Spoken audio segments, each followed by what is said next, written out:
தேமுதிக நிறுவன தலைவர் விஜயகாந்த் இறுதிச் சடங்கு பாதுகாப்பு நடைமுறைகள் குறித்து காவல்துறை அதிகாரிகளுடன் சென்னை வடக்கு கூடுதல் ஆணையர் அஸ்ரா கார்க் ஆலோசனை நடத்தி வருகிறார்.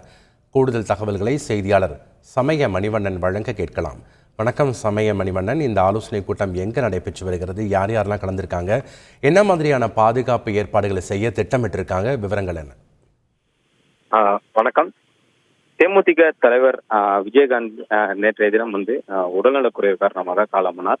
இதனைத் தொடர்ந்து தேமுதிக தலைமை அலுவலகமான அதாவது கோயம்பேட்டில் அமைந்துள்ள தேமுதிக தலைமை அலுவலகத்தில் அவரது உடல் வைக்கப்பட்டு தொடர்ந்து பொதுமக்கள், திரைப்பட கலைஞர்கள் மற்றும் அரசியல் கட்சியினர் என ஏராளமானவர் அஞ்சலி செலுத்துகிறார். குறிப்பாக இதில் தமிழ்நாட்டின் முக்கிய தலைவர்களும் நேற்றைய தினம் தொடர்ந்து தேமுதிக தலைவர் விஜயகாந்தின் உடலுக்கு நேரில் அஞ்சலி செலுத்தி வருகின்றனர். அதன் தொடர்ச்சியாகவே பொதுமக்களும், ஏராளமான பொதுமக்கள், சென்னை மட்டுமல்லாது தமிழ்நாடு முழுவதும் பல்வேறு மாவட்டங்களிலிருந்து ஏராளமான பொதுமக்கள் சென்னை கோயம்பேட்டில் உள்ள அவரது உடலுக்கு அஞ்சலி செலுத்தி வருகின்றனர். அதன் தொடர்ச்சியாக இன்றைய தினமும் பொதுமக்கள் மற்றும் பிரபலங்கள் அவரது உடலுக்கு அஞ்சலி செலுத்துவதற்கு ஏதாக அவரது உடலானது சென்னை மெரினா கடற்கரையில் அருகே உள்ள தீவுத்திடலில் அஞ்சலிக்காக வைக்கப்பட உள்ளது. இதற்காக அவரது உடல் சென்னை கோயம்பேட்டில் உள்ள கட்சி தலைமை அலுவலகத்தில் இருந்து இன்னும் சற்று நேரத்தில் அவரது உடல் ஊர்வலமாக எடுத்து செல்லப்பட்டு தீவுத்திடலில் வைக்கப்பட உள்ளது. அங்கு இன்று காலை சரியாக ஒரு 6 மணி முதல் பிற்பகல் 1 மணி வரை தேமுதிக தலைவர் விஜயகாந்தின் உடலுக்கு பொதுமக்கள், முக்கிய பிரபலங்கள் மற்றும் முக்கிய அரசியல் கட்சியினர் எவ்வித இடர்பாடுமின்றி, போக்குவரத்து இடைஞ்சல் உள்ளிட்ட எவ்வித இடர்பாடுமின்றி அஞ்சலி செலுத்துவதற்கு வசதியாக அங்கு வைக்கப்பட உள்ளது. அதன் தொடர்ச்சியாக இன்று மாலை 4:45 மணியளவில் அவரது உடலானது இங்கு கோயம்பேட்டில் உள்ள அவரது தேமுதிக கட்சி அலுவலகத்தில் அடக்கம் செய்யப்பட உள்ளது.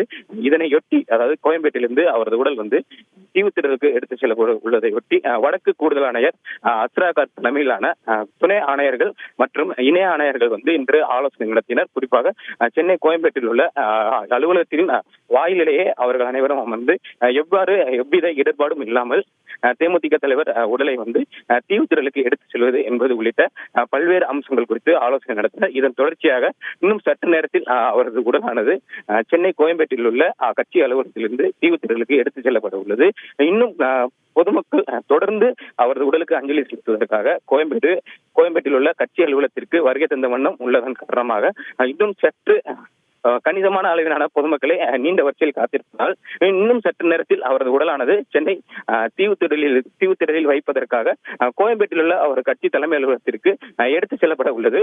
இதனையொட்டி இங்குள்ள போலீசாரும் பாதுகாப்பு பணிக்காகவும், தடுப்புகள் அமைப்பது உள்ளிட்ட பணிகளுக்காகவும் தற்போது அத்தகைய பணிகளில் ஈடுபட்டு வருகின்றனர். நன்றி சமய மணிவண்ணன், உங்களுடைய தகவல்களுக்கு. செய்திகளை உடனுக்குடன் தெரிந்து கொள்ள உடனே சப்ஸ்கிரைப் பண்ணுங்க.